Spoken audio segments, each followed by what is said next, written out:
Day 164 of doing a LeetCode problem every day until I get a job.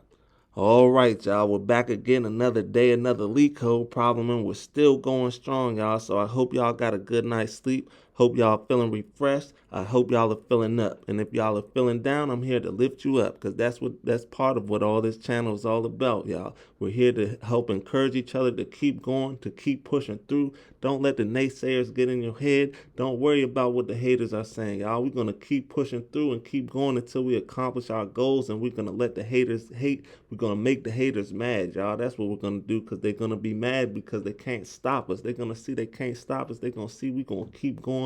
We're going to keep persevering until we become the best lead coders or the best Swift programmers there are in the world, y'all. That's what we're trying to do. We're trying to build this Swift community and let everybody know that it's here to stay and that we are here to be some of the best programmers in the world, and we're not going to stop until we accomplish that, y'all. So we're going to keep pushing through. We're going to keep coding, and we're going to be the best programmers that we can be. Now, before we get started today, though, don't forget, y'all. Don't forget.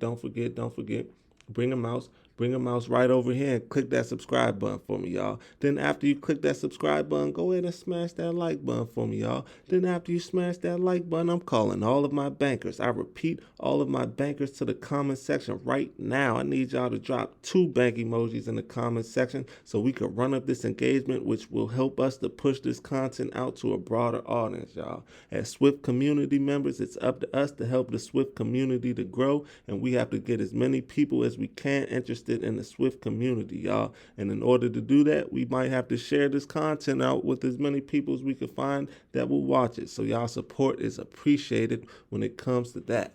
Now, with all that being said, y'all, let's get into the question. And today we have question number 594, longest harmonious subsequence. The difficulty level is easy, so you already know we're going to keep the solution as simple and easy to understand as well, because we're all here trying to learn something. And if you walk away from this video without understanding the solution, then you probably didn't learn anything, and that is not what we want, y'all. So let's get into it, because before we understand the solution, the first thing we have to do is understand the problem. So let's see what it says. It says we define a harmonious array as an array where the difference between its maximum value and its minimum value is exactly 1.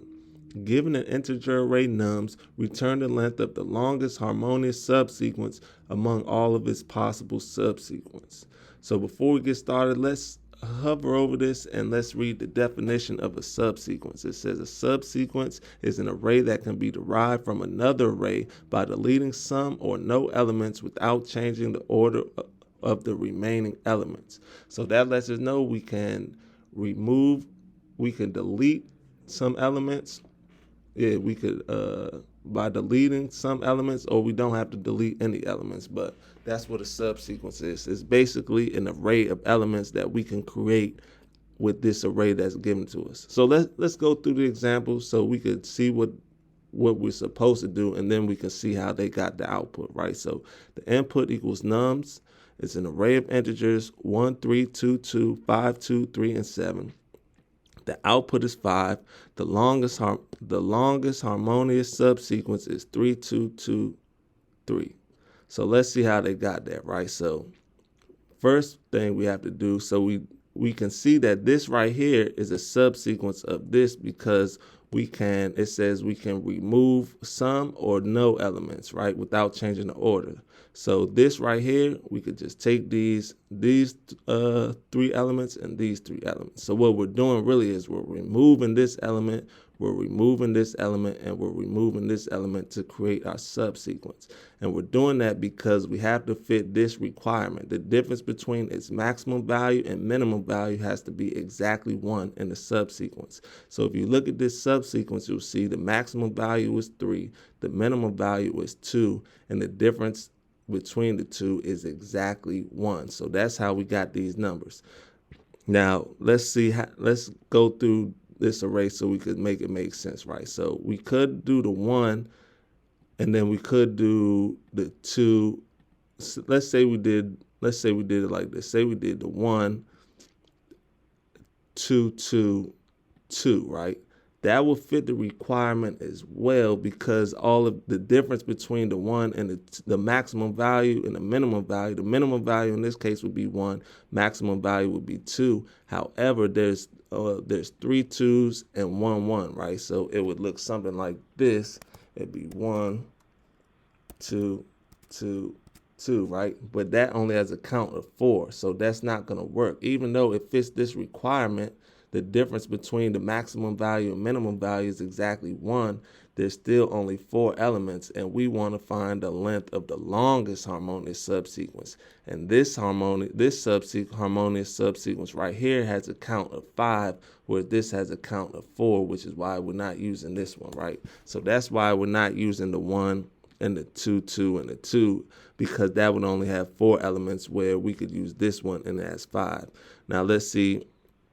And so we could remove the 1. We know we could remove the 1 because say we included the 3. The 1, say the maximum value was 3, the minimum value was 2. We can't do, the minimum value, say the maximum value was 3, the minimum value was 1. That's not going to work because the difference is not going to be exactly 1. So we know we can remove this 1. Or in this case, we know that's not going to work, right? We know the 5 and the 7 are not going to work automatically, because no matter where we put the 7 or the 5, the difference between the values will never be 1, right? So if we had the maximum value of 7, and let's just say 5 was the minimum value, that'd still be a difference of 2. If we had the maximum value of 7 and the minimum value of 1, that'd be a difference of 6, right? We had 7 and 2, that'd be a value of 5, and say we had 7 and 3, that'd be a value of 4. So that'd be a difference of 4. So we already know that we can't use the 7, so we could just remove the 7. Same thing with 5. We could put 5 in an array with any one of these numbers, and the difference will never be 1. Like we could do 5 and 2, the difference would be 3. If we did 5, say we did 5 and 3, the difference would be 2. We did 5 and 1, difference would be 4. We did 5 and 7, difference would be 2. So we know that no matter what we do with this 5 or this 7, we know the difference will never be 1. So we can automatically just remove these off the top, because we know they're not going to fit the requirement. And then that would leave us with the 1, the 3, 2, and the 2, and the 2 and the 3. But we know if 3 is the maximum value and 1 is the minimum value, that would be a difference of 2, and that does not fit this requirement. So we know we cannot have the 1 and the 3 in the same subsequence, right? And then that leads us to the 1. That brings us back full circle to say we did the 1 2 2. That wouldn't work, because that would work, but it'd only be a length of 4, where we could do the 3 2 2 2 3 like we did it. So, and that's going to be a length of 5, which is the longest, which it says right here, the longest harmonious subsequence that we can possibly make, which would be this. And that's why this is that's why 5 is the output, because this has a count of 5, right?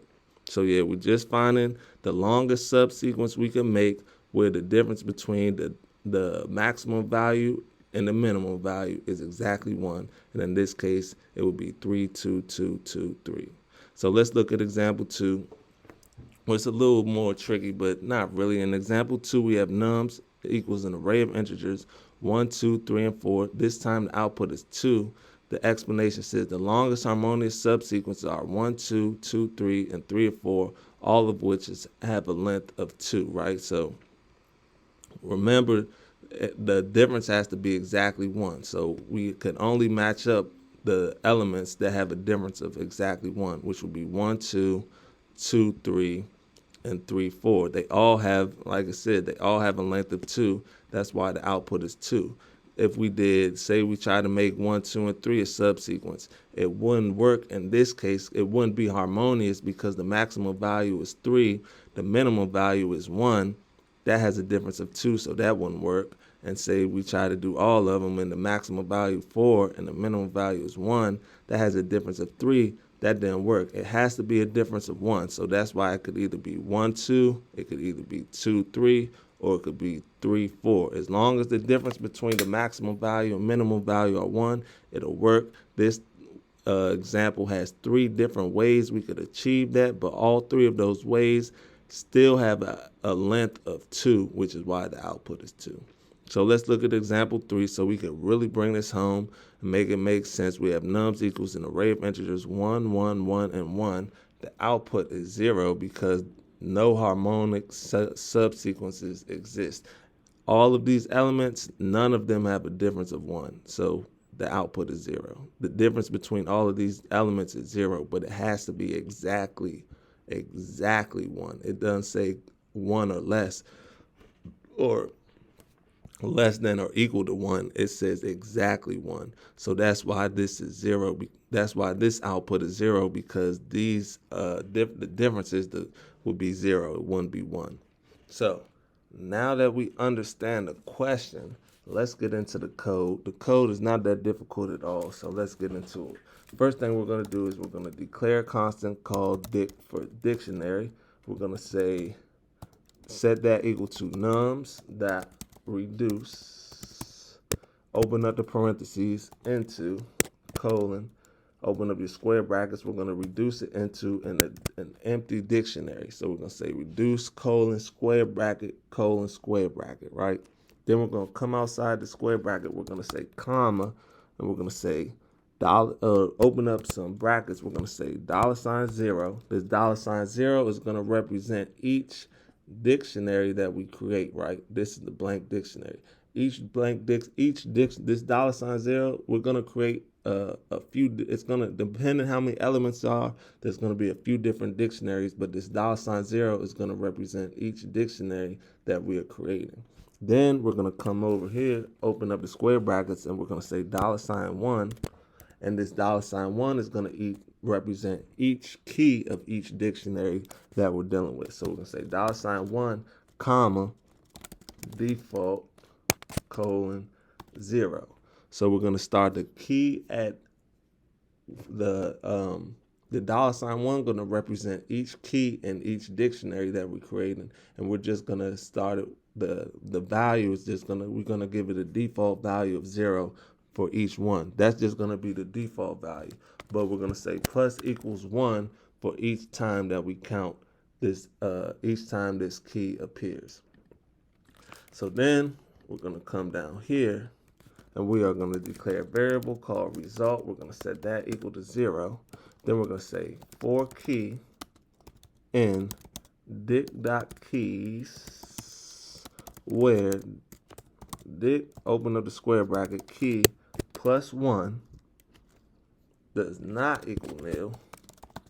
Then we're going to say result equals max, open up the parentheses. Then we're going to say result, comma, dict, square bracket, key. Then we're going to come outside of that square bracket. We're going to put an exclamation point because it's optional. Then we're going to say plus dict, open up the square brackets, key, plus 1. Plus 1. Then we're going to come outside of that square bracket, but still inside the parentheses, we're going to put a exclamation point because it's optional. Then we're going to come down here, and we're just going to say return result. Now, that should be all she wrote, y'all. Let's run it, make sure it runs properly. Ooh, see, you never know. So it has no member reduced. That means I spelled it wrong. It should be no D at the end, just reduce. No D at the end of reduce, just nums.reduce, not reduced. And there it is, y'all. It's accepted. So let's submit it. Make sure it stays accepted, because we all know how this LeetCode stuff could get. And look at that, y'all. Those some good numbers right there. I like those numbers. 115 milliseconds beats 90.91% of users with Swift, y'all. Not too bad. That's an A. That's an A in my book. A 90.91. That's an A in my book, so we'll take it, y'all. And that concludes our lesson for today. I hope to see y'all tomorrow for another day, another LeetCode problem. See y'all then.